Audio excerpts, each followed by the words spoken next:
Oi, bom dia. Hoje a nossa aula será de geografia, tá? Vamos abrir o livro na página 285. Esse assunto é dando continuidade ao capítulo 4, onde a gente viu os tipos de atividades que são desenvolvidas no espaço rural. Nós falamos sobre a agricultura, falamos sobre a pecuária e falamos sobre o extrativismo. Hoje, o tema de hoje é o contraste nas paisagens agrícolas. Tá? Então, pegue um livro e abram na página 285. Quando ele fala contrastes na paisagem, paisagem a gente sabe que é tudo que a gente consegue ver, tá, ao nosso alcance, tá?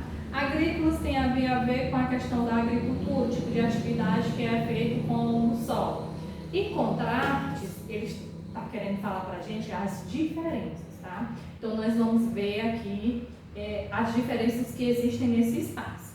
E aí ele fala assim: as paisagens agrícolas apresentam muitos contrastes, muitas diferenças. Isso é verdade. Quando a gente está viajando pelo caminho, a gente percebe os tipos de paisagem que a gente vai vendo. Umas são sempre mais verdinhas, outras mais floridas, outras a gente vê mais a seca, né? A gente vê a questão do solo, partes mais para baixo, outras mais para cima. Alguns tipos de solo a gente vê mais a questão do arenoso, da areia, outra é o argiloso, questão do barro. Então, conforme for o lugar que a gente vai passando, a gente vai percebendo esse tipo de diferença, tá? Alguns deles em razão do tipo de cultivo e do uso de diferentes tecnologias na produção, que é isso que nós vamos ver agora. E aí nós temos dois modelos de imagem, vocês analisem a imagem no livro de vocês. Que a primeira, ele está aí falando sobre o quê? Em geral, nas pequenas propriedades rurais, a atividade agrícola é desenvolvida com técnicas tradicionais de cultivo, ou seja, com o uso de instrumentos simples, como o arado, puxado pela força de animais e trabalhos manuais. Então, como a gente vê aqui, na primeira imagem, a primeira diferença que a gente vai perceber aqui é a maneira como esse agricultor usa os instrumentos, tá? Para cultivar o solo. Nós vamos ver aqui que ele é um trabalho manual, porque ele utiliza aqui as mãos deles para poder fazer aqui, ó, a plantação, o cultivo das sementes. A gente vê também que ele está utilizando quem? Os animais, né? Os animais aqui, ele utilizou alguns pedaços de madeira e colocou junto, amarrou, e com isso ele está utilizando uma técnica que ela é bastante conhecida e bem antiga, que ela é chamada o arado.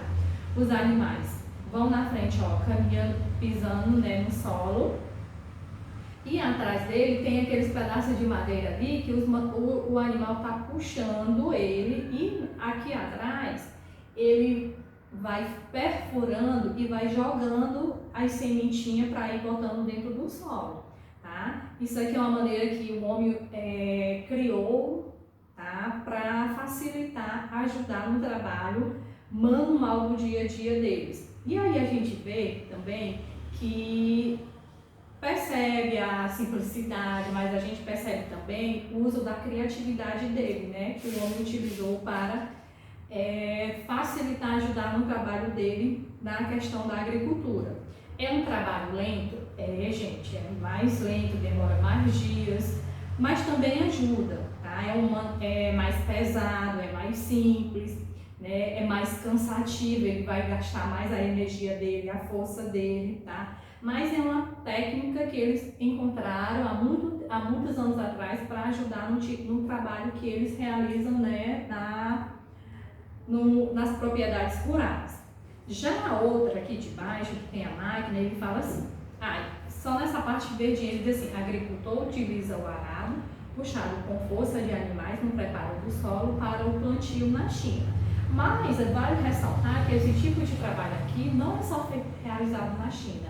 Em qualquer país, eles utilizam esse tipo de técnica, né, que é o arado, que é um trabalho manual mais simples, mais barato, tá? Não requer que o proprietário tenha muito dinheiro para fazer esse tipo de trabalho aqui, esse tipo de técnica. Já na outra que tem a máquina, ele fala assim: a agricultura também pode ser desenvolvida com técnicas modernas de cultivo, ou seja, com maquinário de tecnologia avançada, como semeadeiras e colheitadeiras. Em geral, esse tipo de agricultura desenvolve-se nas médias e grandes propriedades rurais. Olha aqui, nessa aqui a gente já vê que o homem utiliza a tecnologia. E às vezes fala assim, na zona rural não existe tecnologia. Existe sim, olha aqui o modelo dessas máquinas mais avançadas que substitui o trabalho de muitos homens, né, de muitos trabalhadores, tá? Então aqui, nesse espaço aqui, ele já utiliza a tecnologia, as máquinas.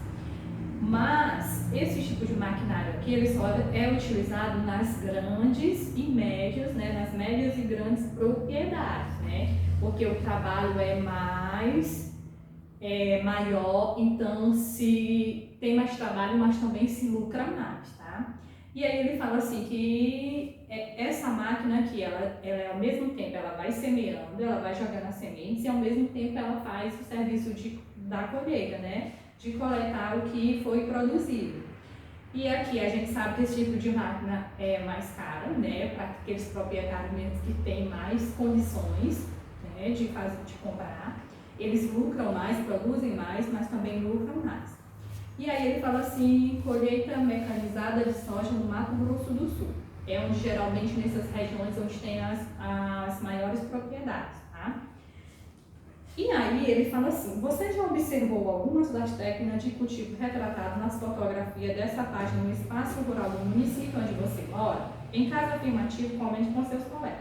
Vocês vão só escreverem aí, tá certo? Caso você já viu ou não.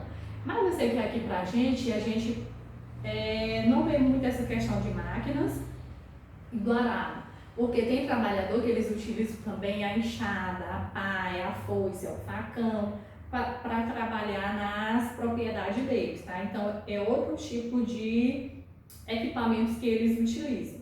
Mas o importante aqui é que a gente vê a diferença de um e de outro, mas o objetivo desse tipo de trabalho é só um só, tá? Que é o quê? É cultivar o solo, é plantar para colher, tá? Embora que de maneira diferente, mas o objetivo é o mesmo, tá certo? E a gente percebe também que além das diferenças das técnicas, né, sejam tecnológicas ou manuais, percebam que sempre nos dois eles requerem a participação do homem, tá? No primeiro nós temos nas propriedades simples o homem e o animal, veja que o homem está presente. Nas outras, que é grandes e médias propriedades, usam as máquinas, mas a máquina sozinha ali ela não vai desenvolver o trabalho, precisa de quê? Da ajuda da mão humana para poder manusear essas máquinas, tá certo? E aí já na página 286 tem uma atividade para vocês fazerem. Nessa atividade tem dois tipos de fotografias, a A e a B. Aí ele fala assim, ó, tem uns quadrinhos coloridos e ele diz assim, uso de máquinas colheitadeiras, qual é das duas imagens que está retratando aqui o uso das máquinas? Aí você vai lá e escreve nessa imagem. Trabalhos manuais sem auxílio de máquinas. Qual das imagens que está mostrando trabalho sem uso de máquina? Aí você vai lá na fotografia e escreve, tá? Vocês vão fazer dessa forma. Já na 287, tem aqui, eles falam sobre as terras indígenas e quilombolas.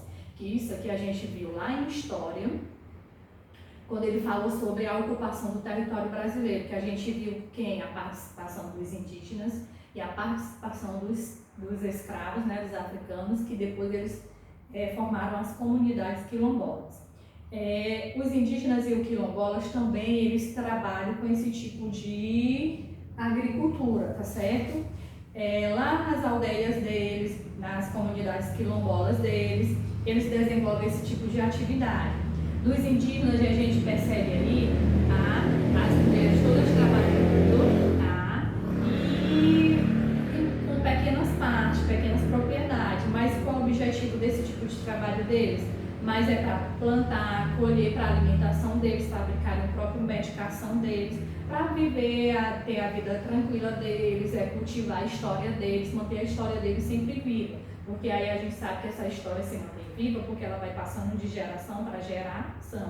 E aí eles falam também sobre a questão dos territórios, que a gente viu também isso em História, que para eles terem aqui as terras deles, as comunidades deles, muitos deles precisavam fazer o quê? Protestar. para que o governo desse aquelas terras para que eles pudessem viver e ter a vida deles tranquila, tá? Nas quilombolas, eles falam assim, que a gente sabe que a vida deles não foi fácil, sofreram muito, né, devido aos maus tratos, fugiam para os meios da mata e lá formavam as comunidades quilombolas.